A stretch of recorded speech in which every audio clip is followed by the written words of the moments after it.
Oh, yeah. I like this one. All right. So who would like to tell me what your definition of resiliency is? You volunteer. Andrew. Being unstoppable.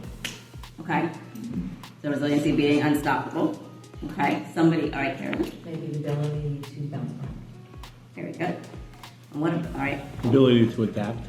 Yes, those are wonderful traits of resiliency. Resiliency comes from learning through obstacles, challenges, overcoming, and triumphing. Now, what about grit? Who has grit? All right, go ahead. Embracing the most difficult challenges and welcoming them as opportunities to overcome. Absolutely. Anyone else have a definition of grit that you guys? Perseverance. What's that? Perseverance. Perseverance, yes. So it's important to know the difference between grit and resiliency. You can have one or the other, or sometimes you can have both. In terms of overcoming obstacles in your business world, in the psychology world, grit is defined as the tendency to sustain interest and effort towards a very long-term goal. So grit is not something that happens in a very short-term space. Grit is more long-term. So you think about how did you start your businesses, right? You started boots on the ground, you're walking around, you're getting businesses, but is it a short-term or is it long-term? It's sustained, right? You have to overcome the obstacles using resilience, going through slow times, going through different eras of the market, different ways of health, and wellness. All of these factors play into how you grow and develop the businesses. But I set out on each of your tables 10 ways that you can improve resiliency and grit. So that's something that we can take a look at as we go. But resiliency is the ability to bounce back. So who has had a resilient experience in their businesses? Right. So we've all had to learn something. Every Tuesday. So what have you learned about yourselves through the process of either grit or resiliency that you didn't think you were capable of? You've gotten through the hardest thing you've ever done. You've always gotten through it. How did you get through it? You figured it out. You do. You stumble, you fall, you get messy, you get dirty, but you pick yourself back up. Because what's important at the end of the day?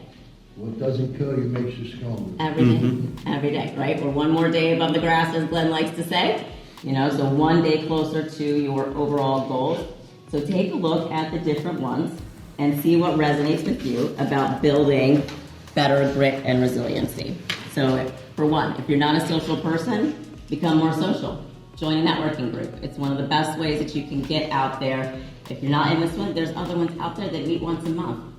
Expand your social circle because that's going to expand your businesses. Getting control in how you respond with events and your experiences. So take control, own it. Own what you're doing each and every day because at the end of the day, you're ultimately responsible for how well you do or how short you fall. It all comes back to you.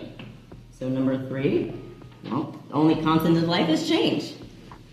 It's always going to evolve. So we need to be adaptable, resilient to overcoming all the obstacles that it takes to get you to that next level.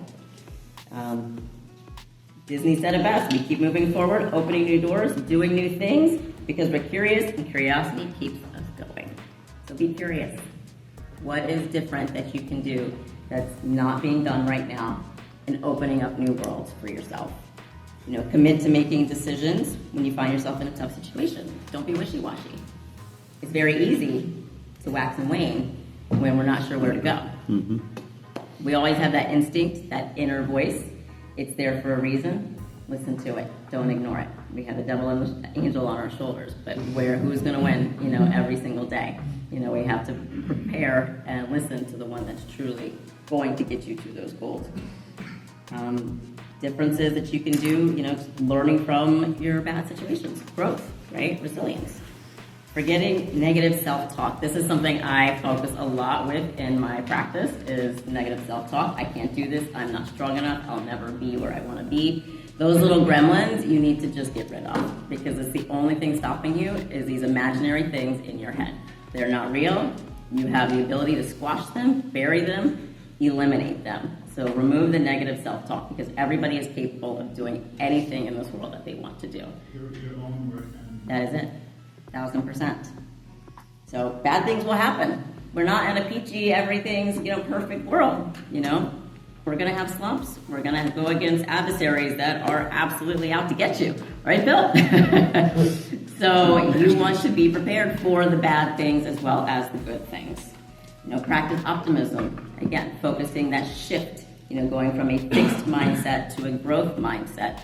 Being optimistic about what opportunities are on the other side of the phone call, the other side of the door.